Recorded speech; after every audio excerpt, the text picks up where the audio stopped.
पूरे बिहार में 75 साल में चपरासी से लेकर मुख्य सचिव तक अगर जितने भी लोग नौकरी में, सरकारी नौकरी में हैं, सबकी संख्या को आप जोड़ दीजिएगा तो वो संख्या होती है 23 लाख।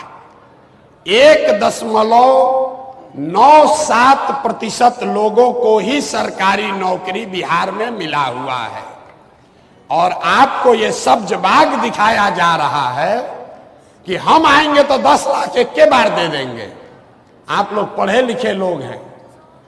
75 साल में 30 से ज्यादा सरकारों ने मिलकर 23 लाख नौकरी ही दिया है बिहार में। जाकर पढ़े लिखे आदमी है, चेक कर लीजिएगा।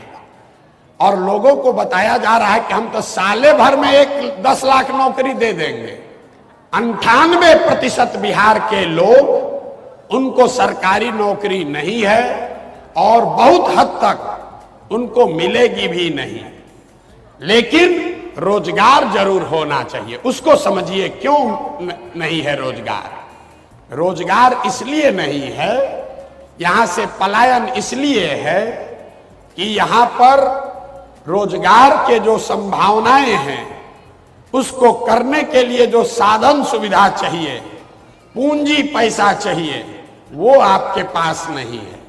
यहां बैठा हुआ जितना युवा है, आपको नौकरी नहीं मिले कोई बात नहीं है। अगर आपको खेती करने में मन नहीं लग रहा है कोई बात नहीं है। लेकिन अगर सरकार की ओर से आपको 5 लाख, 10 लाख, 2 लाख ऋण मिल जाए, कर्ज मिल जाए सस्ते दर पर, बिना किसी गारंटी के, बिना जमीन गिरवी रखे हुए, तो यहां बैठे हुए बहुत सारे लोग वो कुछ ना कुछ अपना रोजी रोजगार कर लेंगे। पूरे दुनिया में लोगों ने रोजगार वैसे ही पाया है। अब आपको वो पूंजी यहां क्यों नहीं मिलती है ये समझिए। रिजर्व बैंक ऑफ इंडिया हर साल एक आंकड़ा जारी करता है पूंजी के संबंध में, जिसको कहते हैं क्रेडिट डिपॉजिट रेशियो। मतलब बैंकों में हमने कितना पैसा जमा किया और बैंकों ने उसके एवज में आपको, हमको, सबको मिलाकर कितना पैसा वापस रोजी रोजगार के लिए दिया, घर बनाने के लिए दिया, गाड़ी खरीदने के लिए दिया, पढ़ाई करने के लिए दिया। इसको कहते हैं सीडी रेशियो। पूरे देश में सीडी रेशियो है 75% औसत। मतलब अगर सब लोग मिलकर बैंक में 100 रुपया जमा किए तो बैंकों ने 75 रुपया वापस दिया लोन के तौर पर, ताकि लोग रोजी रोजगार कर सकें। बिहार में 1990 से लेकर अभी तक सीडी रेशियो है 40%। नतीजा क्या हुआ? पिछले वर्ष पूरे बिहार की गरीब जनता ने बैंकों में जमा किया 4,61,000 करोड़ रुपया। 4,61,000 करोड़। अगर 75% पैसा आपको, हमको, समाज को ऋण के तौर पर मिलता काम करने के लिए, रोजगार के लिए, तो बिहार के लोगों को मिलता 2,80,000 करोड़ रुपया। लेकिन मिला कितना? 1,61,000 करोड़। बाकी का पैसा कहां गया? बाकी का पैसा इन बैंकों ने बिहार से उन राज्यों में भेज दिया जहां उद्योग धंधे लग रहे हैं, जहां रोजगार हो रहा है। गुजरात में, कर्नाटक में, आंध्र प्रदेश में, तेलंगाना में, तमिलनाडु में, केरल में सीडी रेशियो 90 से ज्यादा है। मतलब वहां के लोग अगर 100 रुपया बैंक में जमा किए तो उनको 90 रुपया मिला रोजी रोजगार के लिए। और बिहार के गरीब लोग 100 रुपया जमा किए, आपको 40 रुपया मिला। इसका असर क्या है इसको समझिए। पिछले 30 वर्षों में बिहार के बैंकों ने बिहार से 26 लाख करोड़ रुपया, याद रखिए और लोगों से पूछिए, यहां के वित्त मंत्री को भी पता नहीं है, कोई पूछता ही नहीं है। 26 लाख करोड़ रुपया आपका हमारा ये पैसा दूसरे राज्यों में भेज दिया। आपको आदमी का पलायन दिखता है, हम आपको बता रहे हैं कि ये पलायन इसलिए है क्योंकि यहां से पूंजी और बुद्धि का पलायन है।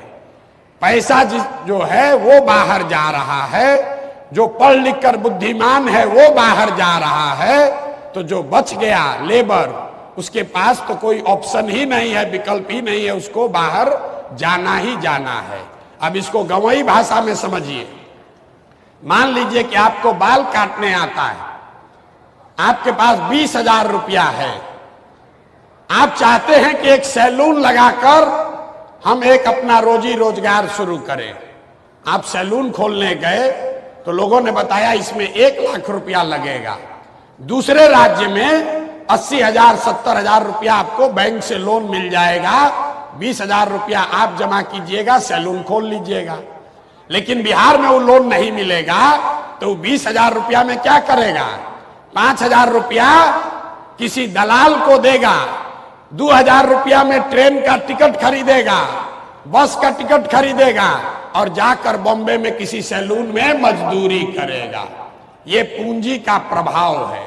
जन सुराज का मंत्र है कि 15 साल से कम उम्र के हर बच्चे को पढ़ाई की अच्छी व्यवस्था कर दी जाए ताकि बेरोजगारों की संख्या में इजाफा ना हो, और 15 साल से 45 साल के उम्र के लोगों को अब पढ़ाने का फायदा नहीं है। अब क्या पढ़िएगा, तो जो पढ़ना था पढ़ लिए। 15 से 45 साल के उम्र के बच्चों को रोजगार अगर देना है तो यहां पर पूंजी की व्यवस्था उन लोगों के लिए करनी होगी। घर घर अगर पूंजी की व्यवस्था होगी तो यहाँ का युवा इतना काबिल है, उसमें वो क्षमता है, यहाँ की माताएं बहनें वो काम कर सकती हैं, उनको साधन व्यवस्था दे दिया जाए तो सब लोग कुछ ना कुछ कर सकता है। कुछ नहीं करेगा, 4 गो गाय भैंस तो सब पाल लेगा, मुर्गा फार्म सब खोल लेगा। गुजरात में 1970 के जमाने में सबसे पहले ग्रामीण क्षेत्र में पैसा तब आया जब अमूल खुला और घर घर से 15 लीटर 20 लीटर लोग दूध बेचना शुरू किया। बिहार में वो सुविधा नहीं है, यहाँ रोजी रोजगार करने की सुविधा नहीं है। दुनिया में जितने बड़े देश हैं, स्कैंडिनेवियन कंट्री, अमेरिका इंग्लैंड से भी जो ज्यादा धनी देश है, डेनमार्क, स्वीडन, नॉर्वे,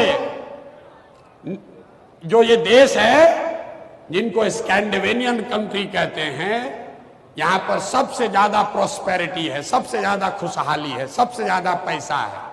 वहां पर कोई बड़ा उद्योग नहीं है, वहां कोई खनिज संपदा नहीं है, वहां कोई आईटी का बहुत बड़ा कंपनी का नाम आप नहीं सुने होंगे। लेकिन वहां लोग पैसे वाले कैसे हैं?